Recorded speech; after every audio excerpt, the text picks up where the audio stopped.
We divide 265 by 2 in long division method. So 2 times 1 means 2.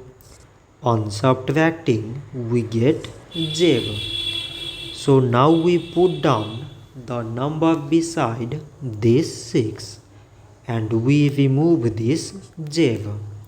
So 2 times 3 means 6. On subtracting we get 0.